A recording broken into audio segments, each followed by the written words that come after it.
Hello my dear student, I hope कि आप सभी स्वस्थ होंगे, मस्त होंगे और अच्छे से स्टडी कर रहे होंगे। तो मेरे प्यारे दोस्तों, आज हम क्लास 12th की केमिस्ट्री की objective question very very important लेके आए हुए हैं। तो याद रखना मेरे प्यारे दोस्तों, इसके पहले कि मैंने जो लेक्चर प्रोवाइड आप लोगों को करवाए हैं, अगर इसके पहले के लेक्चर नहीं देखे हैं तो आप लोगों को ये वाले वीडियो समझ में नहीं आएंगे। ठीक है मेरे प्यारे दोस्तों, तो याद रखना कि क्वेश्चन के साथ में ऑप्शन भी और उनके साथ में सॉल्यूशन भी साथ में लेके आए हुए हैं। तो मेरे प्यारे दोस्तों, बिल्कुल इजी तरीक़ा से आप लोगों को समझाएंगे। तो याद रखना, अगर इनके पहले की वीडियो अगर आप लोग नहीं देखें तो पहले जाके इनके पहले की वीडियो को देख लीजिएगा, ठीक है। और इस यहाँ पे ध्यान दीजिएगा कि आज की यह केमिस्ट्री की लेक्चर है, क्या रसायन विज्ञान की, ठीक है।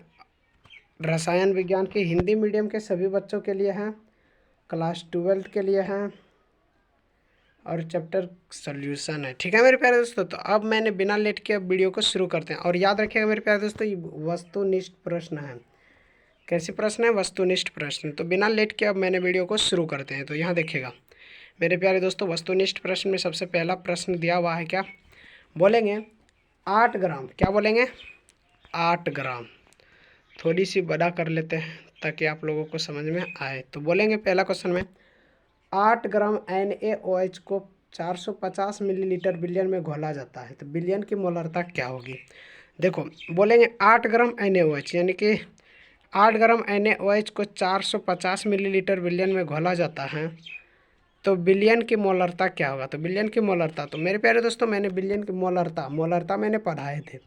तो याद रखिएगा, इसका करेक्ट ऑप्शन हो जाएगा ए। क्या हो जाएगा? ए। तो ए हो जाएगा करेक्ट ऑप्शन, तो आप लोग लगा लीजिएगा ए। तो अब ए करेक्ट ऑप्शन हुआ, बट कैसे? तो कैसे ही भी बताएंगे कि कैसे आता है। तो मेरे प्यारे दोस्तों, यहाँ पे आप लोग ध्यान दीजिएगा कैसे आता है। तो देखिए, इसकी मैंने अब करेंगे क्या, NaOH की मोल की गणना करेंगे। क्या करेंगे? NaOH की मोल की गणना करेंगे सबसे पहले, ठीक है। तो NaOH की मोलर द्रव्यमान क्या होता है? तो सोडियम की 23 होता है एटॉमिक नंबर, प्लस में ऑक्सीजन की एटॉमिक नंबर 16 होता है, प्लस में हाइड्रोजन की एटॉमिक नंबर 1 होते हैं। तो सबकी कैलकुलेशन करेंगे तो आ जाएंगे 40 ग्राम पर मोल। क्या आ जाएंगे? 14 ग्राम पर मोल। तो समझ रहे हैं। तो NaOH के मोल, तो 8 ग्राम डिवाइडेड बाय 40 ग्राम पर मोल। तो 8 से भाग जैसे देंगे तो आ जाएगा 8 पंचे 5 से भाग 1 में आ जाएंगे तो 0.2 मोल आ जाएंगे, ठीक है। तो बिलियन की मात्रा मिलीलीटर में बदलने पर, बिलियन की मात्रा देखो यहाँ पे मोल है, यहाँ पे ग्राम में है, तो उसको मिलीलीटर में बदलेंगे। किसको? यानी कि उनको अब मिलीलीटर में चेंजिंग करेंगे। तो देखिए, यहाँ पे तुम लोगों को क्वेश्चन में क्या दिया हुआ था कि बिलियन का आयतन किस में है? बिलियन का आयतन देखिए, बिलियन का आयतन दिया हुआ था मिलीलीटर में, 450 मिलीलीटर में। तो वही इस मिलीलीटर में जो है, इनको हम अभी बदल रहे हैं, ठीक है। तो लीटर में, तो देखो मिलीलीटर को लीटर में कैसे बदलेंगे? तो बिलियन का आयतन 450 millilitre is equal to 450 millilitre. Millilitre को लीटर में चेंज करने के लिए 1000 से क्या करना पड़ता है? भाग देना पड़ता है।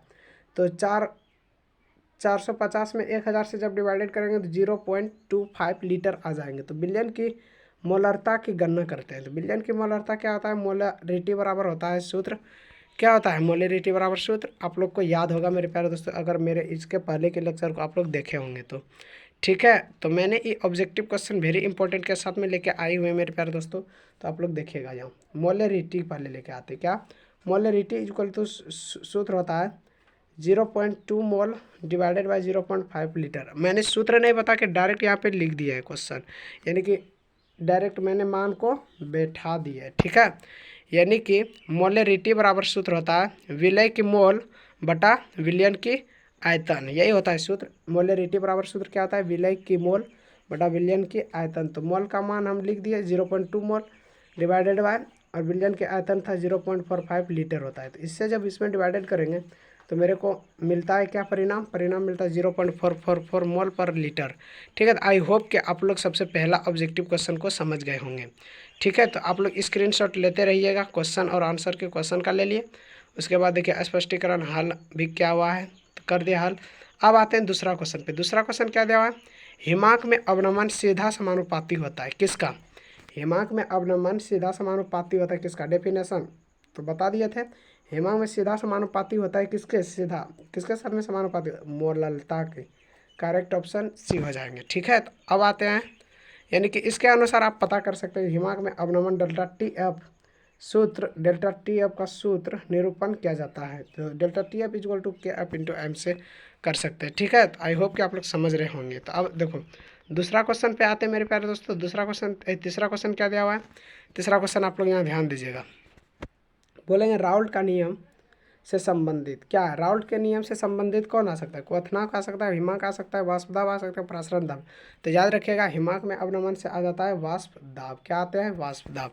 तो आई होप कि आप लोग समझ रहे होंगे। तो अब आते हैं चौथा क्वेश्चन पे। चौथा क्वेश्चन क्या दिया मेरे प्यारे दोस्तों, बोलेंगे कि 0.2 मोलेलिटी Na2CO3 का 500 मिलीलीटर विलयन बनाने के लिए आवश्यक विलय की मात्रा ज्ञात करना है।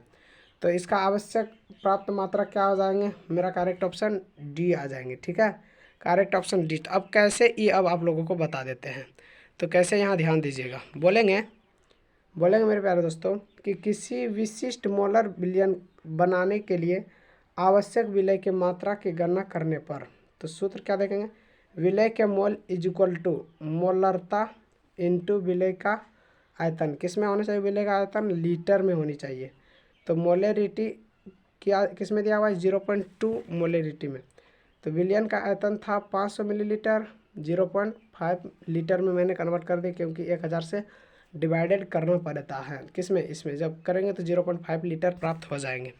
ठीक है, तो फिर उसके बाद आप लोग यहाँ ध्यान दीजिएगा। बोलेंगे मैंने सब कुछ लिख के आया मेरे प्यारे दोस्तों, तो इसलिए आप लोग तनिक भी टेंशन नहीं लीजिए। अब देखो ये सभी मान को सूत्र में रखेंगे। किसको, Na2CO3 का मोल आ जाता है इतना, इतना क्रॉस इतना। तो जब Na2CO3 का मोल करेंगे तो आ जाएगा 0.1 मोल। तो Na2CO3 सोडियम कार्बोनेट का मोलर द्रव्यमान आ जाता है इतना ग्राम पर मोल। तो याद रखिएगा Na2CO3 के द्रव्यमान को ज्ञात करने के लिए द्रव्यमान is equal to mole into molar द्रव्यमान। तो द्रव्यमान इज इक्वल टू आ जाएगा 0.1 मोल इंटू 105 इंटू 99 ग्राम पर मोल आ जाएगा। तो द्रव्यमान का जब इसमें मल्टीप्लिकेशन करेंगे तो 10.99 ग्राम्स आ जाएंगे। तो आई होप कि आप लोग समझ गए होंगे। अगर नहीं समझे तो वीडियो को पीछे करके आप लोग देख लीजिएगा। ठीक है, तो फिर याद ध्यान दीजिएगा मेरे प्यारे दोस्तों क्या दिया हुआ है। तो यार देखिए ध्यान दीजिएगा क्या दिया हुआ क्वेश्चन में। क्वेश्चन बोला गया है कि निम्नलिखित में से कौन सा गुण विलयन के तापमान पर निर्भर नहीं करता है, यानी कि निर्भर करता है। यानी कि निम्नलिखित में कौन सा गुण विलयन के तापमान पर निर्भर करता है। तो कौन करता है, मोलरता। क्या करता है, मोलरता। क्या करता है, मोलरता। तो आप लोग यहाँ ध्यान दीजिएगा, मोललता नहीं लिख दीजिएगा, ई मोललता नहीं। ठीक है, मोललता नहीं होगा, मोलरता होगा। करेक्ट ऑप्शन ए हो जाएगा। ठीक है, अब आते हैं छठा क्वेश्चन में। छठा क्वेश्चन क्या दिया मेरे प्यारे दोस्त, बोलेंगे सोडियम निम्नलिखित में से किस विलयन का हिमांक सबसे कम होता है, यानी किस विलयन का हिमांक सबसे कम होता है। तो याद रखिएगा पोटासियम सल्फेट का होता है। किसका होता है, पोटासियम सल्फेट का। करेक्ट ऑप्शन हो जाएगा ए। क्या हो जाएगा, ए, पोटासियम सल्फेट। ठीक है, तो अब देखिएगा इसमें मेरे प्यारे दोस्तों, इसके बाद नेक्स्ट में पोटासियम सल्फेट का सबसे कम होता था। अब 7 नंबर क्वेश्चन में आते हैं। तो देखिए वाष्प दाब, क्या बोला गया है, वाष्प दाब में अवनमन सबसे अधिक किस में होगा, वाष्प दाब में अवनमन सबसे अधिक किस में होता है। तो याद रखिएगा 0.1 मोलेलिटी BaCl2 में होता है। क्या, 0.1 मोलेलिटी 0.1 Cl2 में होता है। आई होप कि आप लोग समझ रहे होंगे। तो अब यहाँ ध्यान दीजिएगा कि अब क्वेश्चन नंबर आते हैं। क्या, क्वेश्चन नंबर आप लोग अब ध्यान दीजिएगा। देखिए क्वेश्चन बहुत दूर चला गया है। अब देखिए क्वेश्चन नंबर 8 पे आते हैं। तो क्वेश्चन नंबर 8 में क्या दिया मेरे प्यारे दोस्तों। तो देखिए क्वेश्चन नंबर 8 में बोलेंगे कि निम्नलिखित में से किसका प्रासरण दाब सबसे कम होगा, यानी कि निम्नलिखित में से किसका प्रासरण दाब सबसे कम होगा। प्रासरण दाब किस में सबसे कम होगा, प्रासरण दाब होता है स्वर्ण विलयन में सबसे कम। किस में, स्वर्ण विलयन में। करेक्ट ऑप्शन हो जाएगा मेरा बी, स्वर्ण विलयन में सबसे कम। तो आई होप कि आप लोग समझ रहे होंगे। तो अब इसके बाद चलते हैं टॉपिक पे। तो याद रखिएगा अब 9 नंबर क्वेश्चन पे आते हैं, स्वर्ण विलयन। अब देखो आप लोगों को लिखाए थे क्या कि शुद्ध जल की मोलरता क्या होता है, शुद्ध जल H2O, यानी कि शुद्ध जल की मोलरता क्या होता है, जल की मोलरता क्या होता है। तो याद रखेगा इसमें शुद्ध जल की मोलरता क्या होता है मेरे प्यारे दोस्तों, क्या होगा शुद्ध जल की मोलरता। थोड़ी सी स्क्रैच आ रहा था मेरे प्यारे दोस्तों तो इसलिए सही कर दिए, रुको थोड़े सी।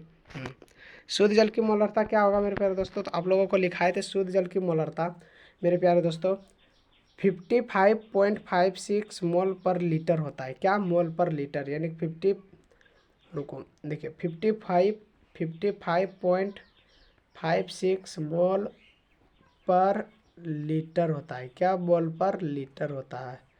ठीक है, आई होप कि आप लोग समझ रहे होंगे। तो इसका हो जाएगा करेक्ट ऑप्शन ए हो जाएगा। क्या हो जाएगा, करेक्ट ऑप्शन ए हो जाएगा। तो मेरे प्यारे दोस्तों आप लोग समझ रहे होंगे। तो अब चलते हैं आगे 10 नंबर क्वेश्चन पे। 10 नंबर क्वेश्चन क्या दिया हुआ है मेरे प्यारे दोस्तों, तो बोलेंगे 10 नंबर क्वेश्चन को, 10 नंबर क्वेश्चन बोलेंगे मेरे प्यारे दोस्तों कि सबसे कम वाष्प दाब वाला विलयन, सबसे कम वाष्प दाब वाला विलयन कौन सा है। सबसे कम वाष्प दाब वाला विलयन है, आ नंबर इज करेक्ट, यानी कि बोलेंगे 1 मोल K2SO4 होगा, यानी करेक्ट ऑप्शन 10 का ए हो जाएगा। ठीक है मेरे प्यारे दोस्तों, अगर आप लोग को कहीं प्रॉब्लम आएंगे तो आप लोग कमेंट बॉक्स में ज़रूर बता दीजिएगा कि सर मेरे को बहुत प्रॉब्लम आ रहे हैं कि केमिस्ट्री पढ़ने में बहुत हार्ड लगता है या इजी लगता है। आप लोग के लिए मैंने एक मोटिवेट वाला वीडियो बना के डाल देंगे। ठीक है, अब देखिएगा यहाँ पे 1 मोलर जलीय विलयन का मोल अंश क्या होगा। तो 1 मोलर का जलीय विलयन का मोल अंश क्या होता है, तो याद रखिएगा 0.018 होगा, यानी करेक्ट ऑप्शन हो जाएगा डी। क्या हो जाएगा, करेक्ट ऑप्शन डी। तो अब इसके बाद आगे चलते हैं।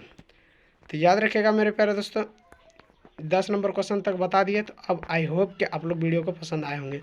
तो याद रखिएगा मेरे प्यारे दोस्तों अब मैंने दूसरे लेक्चर में लेके आएंगे लघु उत्तरी यानी अति लघु उत्तरी प्रश्न, यानी वेरी शॉर्ट टाइप क्वेश्चन। ठीक है, तो मैंने ऑब्जेक्टिव टाइप क्वेश्चन आप लोगों को 10 करवा दिए। तो आई होप कि आप लोग वीडियो को पसंद आए होंगे। अगर वीडियो पसंद आए होंगे तो मेरे प्यारे दोस्तों लाइक सब्सक्राइब जरूर करना और साथ में बेल आइकन को भी प्रेस कर देना। ठीक है, और साथ में मेरे प्यारे दोस्तों अगर वीडियो पसंद आए होंगे तो आप लोग एक बार ज़रूर प्यारा सा कमेंट कीजिएगा। ठीक है, तो मैंने आज वीडियो को यहीं पे रोकते हैं। आज के लिए इतना ही। जय हिंद।